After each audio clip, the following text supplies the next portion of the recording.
23rd induction class of the Cape Cod Baseball League Hall of Fame is set, featuring the likes of Andrew Calica, Pat Neshek, Nick Senzel, Rick Smith, Todd Helton, as well as Falmouth's own Todd Cunningham, and that man right there, Jeff Trundy. Ceremony is set to be held on November 17th, beginning at 9 a.m. at the Wequassett Inn, located in Harwich. Buy your tickets today by visiting CapeCodLeague.com. Don't miss your chance to witness some Cape League history. Jeff Trundy in his 25th season at the helm for the Falmouth Commodores. Right, we talked about it earlier, the pipeline that Oregon State has here. Head coach for the Beavers, Mitch Canham, played for Jeff Trundy back in the day. So it really just kind of shows you the legacy that Trundy has across the college baseball world. And his Falmouth Commodores looking to make a late postseason push. And the guy that's going to be the catalyst for that in this one is Jaden Newt, who's coming in relief of Sean Brennan after 5 miraculous innings, gave up just 5 hits, not a single earned run. And Jaden Newt struggled with the ERA at some times, but he's got 2 wins and no losses.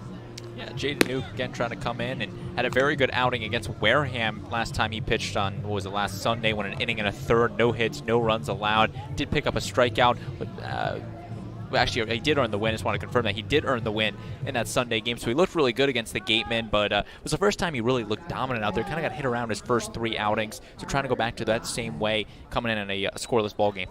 He faces 2-3-4 for the Sox. Garate, Martinez, and Petrie. Not an easy 3 to set down.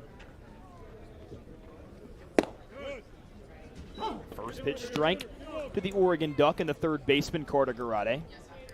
A couple of ground outs for him today. Excuse me, it was a ground out in the first and a fly out in the third. Regardless, 0 for 2. And Braden, we talk about the roster turnover that happens throughout the summer, but especially towards the end. Got a lot of guys going, have hit innings limits. Guys need some more rest. Carter Garate is one of those guys that has been called as of late to come in and play. This just his 4th game. Shoots this one to center field, and Bolin, who's just in his 3rd game, puts it away for the first out of the inning.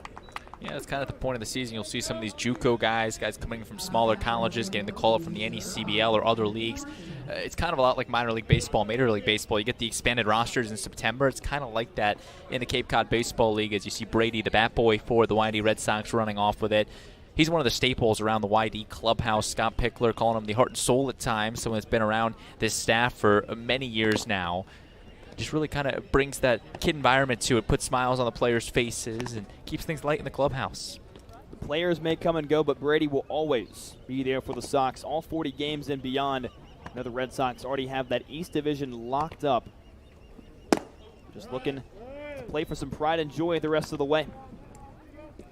Ball and a strike to Anthony Martinez. His 3rd crack at it, first time facing Jaden Newt. Newt off to a good start. Has him in a 1-2 strike count. I think with this Red Sox team, MJ, they're able to win the East Division, but it feels like the semifinals has kind of been their kryptonite, been eliminated the last 2 years by Orleans and Brewster in the semifinal round. So close to getting that championship, but not able to quite get there. The last time they made it to a Cape League Championship Series, 2016, when they took down the Commodores. It's crazy. That was 8 years ago. Time is flying by. That pitch flies by upstairs. It's a full count now. 3 balls, 2 strikes to Martinez. Looking to replicate that first at-bat he had in the first inning. He singled into center field. One of 5 base knocks for YD tonight.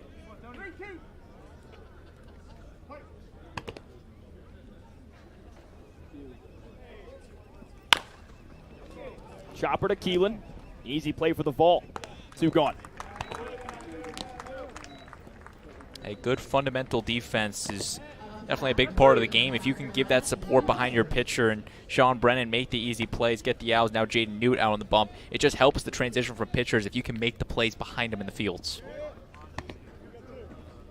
Talked about 2-3-4 being a tough part of the order to sit down. Newt's already gone 2 batters up, couple retired. Ethan Petrie, one of the toughest though. Does have a couple of strikeouts today through his 2 at-bats, but you've talked about the power numbers. 357 line, 8 homers, 21 RBI. Won the Cape League Home Run Derby right here on Saturday.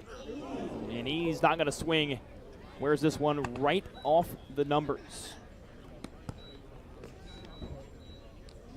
Had to sprint it down to first there. That's not a good place to take one there. There's a Two-out runner on for the Red Sox. Just plunked him up there in that top left shoulder. Which was more like the left hip. Never feels good to get hit by a fastball. You can see it there, home run derby champion. Went to a swing off against Wareham's Nate Early.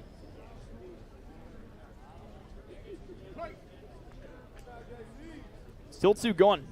Lineup turns to the 5-hole Jackson Cirillo.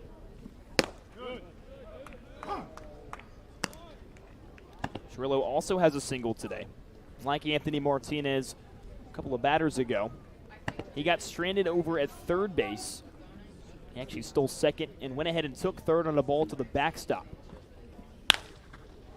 Hard hit through the 4-hole. It's a base hit again. Single into right field. LaSalle rifles it into third base. Throw just a bit off. Pulls Caraway off the bag. Petrie hustles into third. Cirillo reads it well, goes to second. All of a sudden, Whitey's got a chance to break our scoreless tie.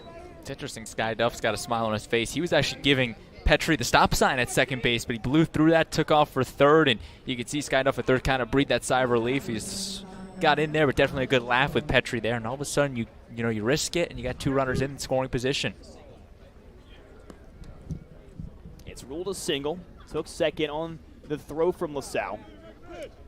Still 2 gone. Newt retired Garate and Martinez, the first 2 batters of the inning, and has since run into some trouble. The Red Sox 0 for 5 with runners in scoring position. They've left 1 runner on in every inning thus far. Actually, except for the 5th inning. So first 4 innings, they left a runner on. Those are their 4 guys they've stranded. Talmadge LaCroix looks to keep the trouble coming. 2 balls and no strikes now.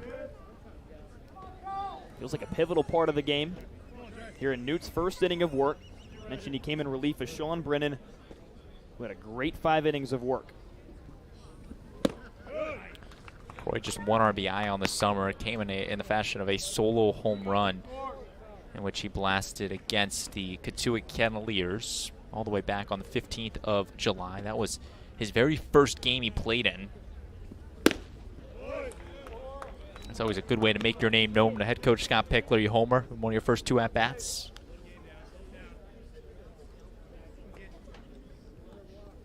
Pickler would love his guy to pick up a base hit. Would likely score 2 with the speed of Cirillo on second.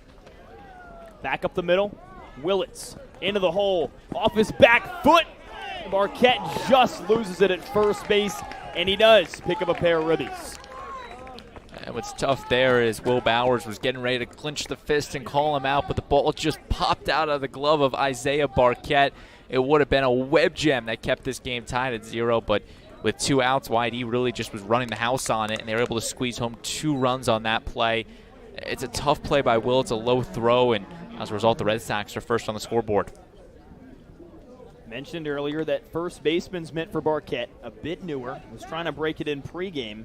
Not sure if that contributed to the drop. It was a tough play. But nonetheless, the first 2 runs of the game come across courtesy of Talmadge LaCroix. And now gets that RBI total to 3 on the summer. His first RBIs that come from something other than a home run.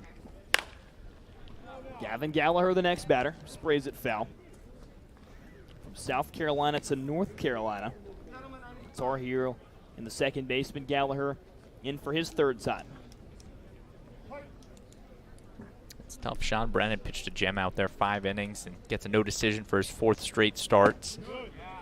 And it's a bullpen MJ for the Commodores that has really struggled at times. The 5.18 bullpen ERA, that's 8th in the Cape Cod Baseball League. They lead the league in bullpen losses.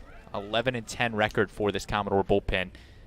6th in the wins department, 1st in the losses department.